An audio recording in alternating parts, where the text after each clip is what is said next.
নমস্কার, Anwesha YouTube channel আপনাদের সকলকে আবার স্বাগতম। আমরা আবার চলে এসেছি আমাদের নতুন এপিসোড নিয়ে। আবার আমরা মুক্ত মনে আলোচনা করব বর্তমান পরিস্থিতি। আমাদের সঙ্গে রয়েছেন শ্রী সব্যসাচী বাগচি স্যার। ওনার সঙ্গে আমরা আজকে আলোচনা করব বর্তমানের সবচেয়ে আলোচিত বিষয়, ভারতবর্ষের পাকিস্তানের সঙ্গে বর্তমান যুদ্ধ পরিস্থিতি, অপারেশন সিঁদুর, পেহেলগাঁওয়ের জঙ্গি আক্রমণ, কিন্তু তার পেছনের যে ইতিহাসটা রয়েছে, উপমহাদেশের যে এই উত্তেজনাময় একটা ইতিহাস, সেই ইতিহাসের বিষয়ে উনি বিশ্লেষণ করবেন। এবং শুরুর আগে আপনাদের সকলের কাছে অনুরোধ, আমাদের এই চ্যানেলটিকে সাবস্ক্রাইব করুন এবং কমেন্টস করে আমাদের সঙ্গে থাকুন। আচ্ছা, এই অবস্থাটা, এই নিয়ে আপনার বিশ্লেষণ কি? আসলে এই অবস্থাটা বুঝতে গেলে এই দেশগুলি, যে দেশগুলির নাম আমরা শুনলাম আর কি, মূলত এই উপমহাদেশের ভারত, পাকিস্তান, বাংলাদেশ, তাদের সাম্প্রতিক অবস্থা এবং অবশ্যই এশিয়ান কান্ট্রি হিসাবে চায়নার সাম্প্রতিক অবস্থান এবং এর পেছনে যে ইতিহাস, সেই ইতিহাস আমাদের জানা খুব জরুরি। তবে প্রথমে আমি একটা কথা বলে নিই, যেটার উপর ভিত্তি করে আজকের এই আলোচনা। আমরা ধর্ম বিরোধিতা, হিন্দু, মুসলিম, খ্রিস্টান, জৈন, এই ভাগ নিয়ে আমরা এই বিষয়টাকে দেখতে চাই না। আমরা এই বিষয়টাকে দেখতে চাই একটা মূল সূত্রের উপর। সেই সূত্রটা আপনাদের কাছে প্রথমেই বলে নিতে চাই। সেই সূত্রটা হচ্ছে আন্তর্জাতিকতাবাদ।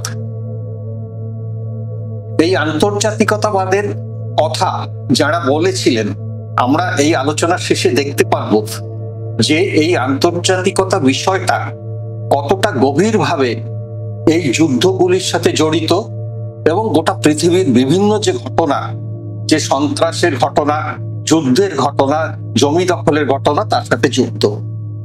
এখন আন্তর্জাতিকতাবাদের কথাটি সবচেয়ে বেশি প্রচলিত যে মানুষটির মাধ্যমে বা যে দুটি মানুষের মাধ্যমে, সেই দুটি মানুষ হলেন কার্ল মার্কস এবং ফ্রেডরিক এঙ্গেলস। কিন্তু আমরা এটা ভুলে যেতে পারি না, আমাদের দেশের এবং এই বাংলার মহান কবি রবীন্দ্রনাথ ঠাকুর, যাকে গোটা পৃথিবী চেনে তার কর্মের জন্য, তিনি তো খালি গল্প, উপন্যাস, কবিতা লেখেননি, সাথে সাথে তিনি এই সমস্ত বিষয়গুলো, সেই সময়ের বিষয়গুলোকে তিনি বিশ্লেষণ করেছেন এবং উনি সময়ের থেকে অনেকটাই এগিয়েছিলেন। উনি সেদিন যে কথাগুলি বলেছিলেন, সেগুলি আজকেও আমাদের মনে হয় যে এই সময় সেগুলি খুবই বাস্তব।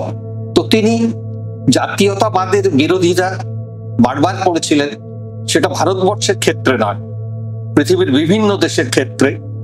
সেই সময় প্রথম বিশ্বযুদ্ধের সময় যখন জাপান বারবার চায়নাকে আক্রমণ করছিল, তখন তো চায়না এরকম শক্তিশালী চায়না ছিল না, তখনও তিনি এই আন্তর্জাতিকতাবাদের কথা বলেছিলেন এবং তিনি বলেছিলেন জাতীয়তাবাদ মূলত ডিকটেটরের জন্ম দেয়। এই কথাটা তিনি বারবার বলেছেন। সেটা আমরা আমাদের আলোচনার মাধ্যমে একদম শেষে আসবো। এবং আরেকটি লোকের কথা না বললেই নয় আর কি, আমাদের সামনে যিনি আছেন, যিনি এখনো গোটা পৃথিবীর সমস্ত দেশে পরিচিত এবং অনেক দেশের মানুষ, সংগ্রামী মানুষ, তার যে ফিলোসফি সেটাকে এখনো পার্টিনেন্ট বলে মনে করে, তিনি হচ্ছেন মহাত্মা গান্ধী, যিনি আন্তর্জাতিকতাবাদের ব্যাপারটাকে খালি থিওরি হিসেবে রাখেননি। তার যে কর্ম, সাউথ আফ্রিকায় গিয়ে তার যে কাজ এবং পৃথিবীর বিভিন্ন দেশ সম্বন্ধে তার যে কথা বলা, বা রাশিয়ার পরিপ্রেক্ষিতে তার মূল্যায়ন, টলস্টয়ের লেখার বিশ্লেষণ, সেগুলো দিয়ে তিনি আন্তর্জাতিকতাবাদের কথাটা ভীষণভাবে ফুটিয়ে তুলেছিলেন।